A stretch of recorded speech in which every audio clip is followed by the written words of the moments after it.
Good morning, friends.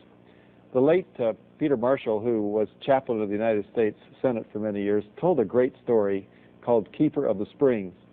It was a story about a forest ranger who was a recluse, kept to himself up in the hills, and his sole job was to keep the mud and the silt and other debris away from the spring, which formed the town's water supply.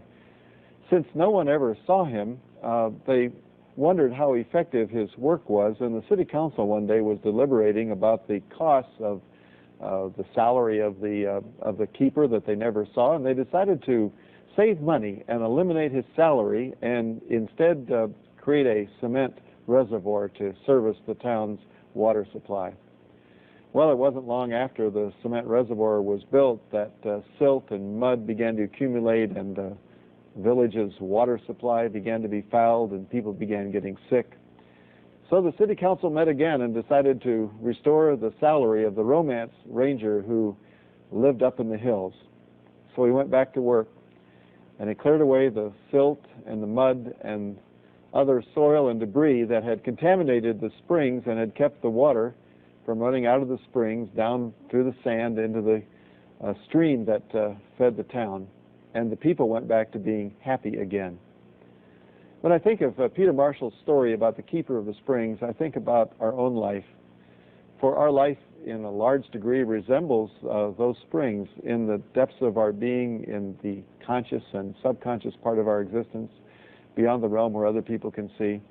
There are monitors in our heart, monitors in the spirit of our lives, which regulate the way we respond to situations in life, regulate our temper, regulate our anger, regulate our quality of life, our forgiveness, our unforgiveness. These monitors are ones that, to a large degree, we have control over. We can decide the kind of persons we're going to be.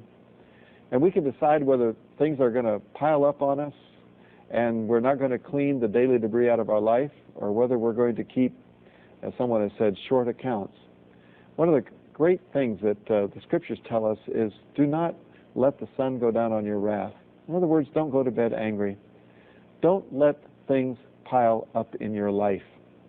Let the springs of your emotional and spiritual and relational life keep flowing strong and pure.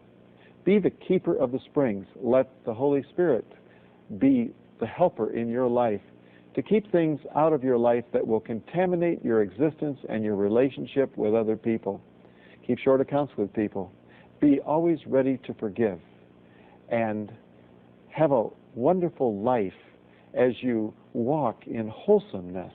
That is what the God of the Bible calls us to, a wholesome life where our emotions and our relationships are kept at a high level of goodness, sparkling clean.